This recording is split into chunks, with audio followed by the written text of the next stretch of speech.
NEET தேர்வு வினாத்தாள் கசிவுக்கு எதிராக டெல்லியில் சுமார் 50 நாட்களுக்கு மேலாக போராடி வருகின்றனர் கரப்பான்பூச்சி ஜனதா கட்சியினர். இந்த நிலையில் போராட்டக்காரர்களின் முதன்மை கோரிக்கை நிறைவேற்றப்பட்டிருக்கிறது. மத்திய அமைச்சர் தர்மேந்திர பிரதான் தனது பதவியை ராஜினாமா செய்திருக்கிறார். இந்த நிலையில் போராட்டக்காரர்கள் முன்வைக்கும் 3 கோரிக்கைகள் நிறைவேற்றினால் மட்டுமே போராட்டம் கைவிடப்படும் என கரப்பான்பூச்சி ஜனதா கட்சியின் தலைவர் அபிஜித் தீப்கே தெரிவித்திருக்கிறார். இந்த நிலையில் டெல்லியில் போராட்டம் நடத்தி வரும் கரப்பான்பூச்சி ஜனதா கட்சியினருடன் மத்திய அரசு 3வது கட்ட பேச்சுவார்த்தையில் ஈடுபட்டிருக்கிறது. விவரங்களுடன் செய்தியாளர் ராஜகுமரன் இணைப்பில் இருக்கிறார். வணக்கம் ராஜகுமரன், விவரங்கள். மத்திய அமைச்சர் ஜே.பி. நட்டா தற்பொழுது தன்னுடைய இல்லத்திலிருந்து புறப்பட்டு சென்றிருக்கின்றார்.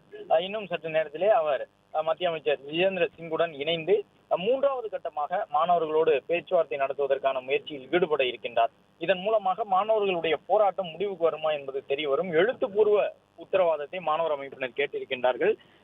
இந்த போராட்டத்தில் ஈடுபட்டவர்கள் மீது தாக்குதல் நடத்தியதாக குறிப்பிட்டு காவல்துறையினர், டெல்லியினுடைய துணை ராணுவ படையினர் நேரில் சென்று மன்னிப்பு கேட்க வேண்டும்.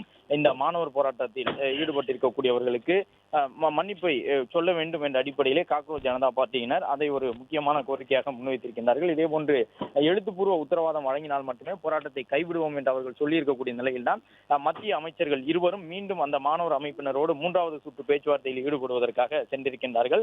காங்கிரஸ் உள்ளிட்ட கட்சியினரும் கூட இது ஒரு மிகப்பெரிய வெற்றியாக கொண்டாடி இருக்கின்றார்கள். சற்று முன்பாக பிரியங்கா காந்தியினுடைய வயநாடு மக்களவை உறுப்பினருடைய பேட்டியை பார்த்தோம்.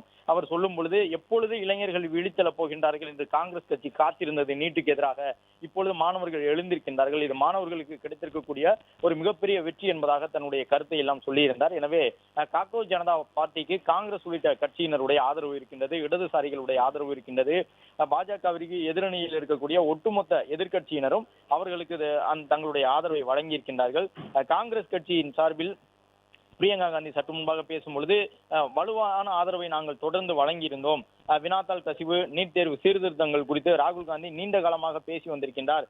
கடந்த 2-3 ஆண்டுகளாக இந்த பிரச்சனை தொடர்பாக ராகுல் காந்தி தொடர்ந்து பேசிக் கொண்டிருக்கின்றார் என்றெல்லாம் பிரியங்கா காந்தி சொல்லியிருந்தார்.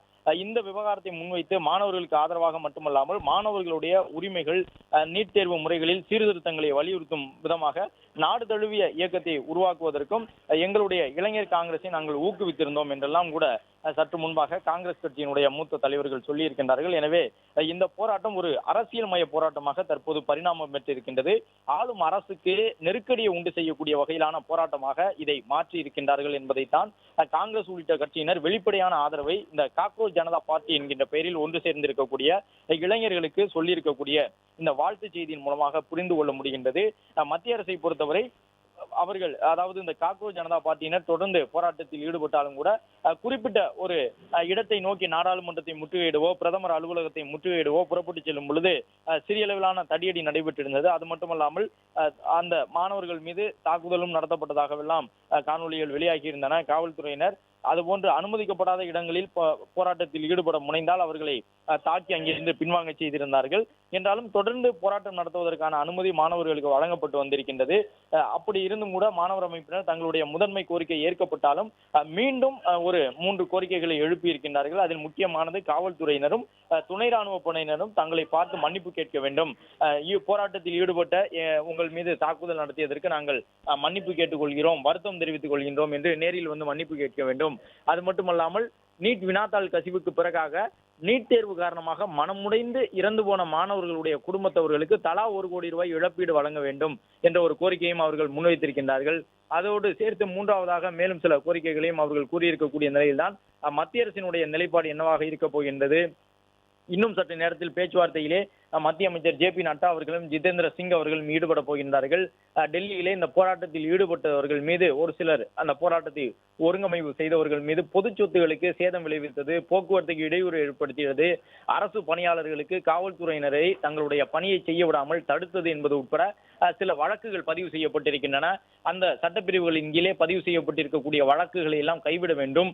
இனி வரக்கூடிய காலத்தில் கூட இந்த போராட்டத்தில் ஈடுபட்டார்கள் என்பதற்காக அவர்கள் மீது எந்த விதமான சட்ட நடவடிக்கையும் எடுக்கக்கூடாது என்பதற்கான உறுதிமொழி வழங்க வேண்டும் எழுத்துப்பூர்வமாக என்பது உள்ளிட்ட கோரிக்கைகள் எல்லாம் முன்வைக்கப்பட்டிருக்கக்கூடிய நிலையில் மேலும் மேலும் மாணவர்களுடைய போராட்டமாக இதை கட்டமைத்து ஒரு குறிப்பிட்ட காக்ரோச் ஜனதா பார்ட்டி என்பவர்கள் நடத்தி கொண்டிருக்கக்கூடிய போராட்டத்தை முடிவுக்கு கொண்டு வருவதற்கான வழிவகை என்ன என்பது தொடர்பாக இன்னும் சற்று நேரத்திலே மத்திய அமைச்சர்கள் ஒன்று கூடி விவாதிப்பதற்கான ஒரு வாய்ப்பு இருப்பதை டெல்லி அரசியலில் பார்க்க முடிகின்றது. ஜே.பி. நட்டா அவர்கள் புறப்பட்டு சென்றிருக்கின்றார். மூத்த அமைச்சர் ஏற்கனவே நேற்றைய தினம் பேச்சுவார்த்தை நடத்தும் பொழுது காக்ரோச் ஜனதா கட்சியினர் இவரிடம்தான், நட்டா அவர்களிடம்தான் கல்வித்துறை அமைச்சர் தர்மேந்திர பிரதான் பதவி விலக வேண்டும் என்று சொல்லியிருந்தார்கள். அதை ஏற்றுக்கொண்டு தர்மேந்திர பிரதானை பதவி விலக செய்திருக்கின்றார்கள்.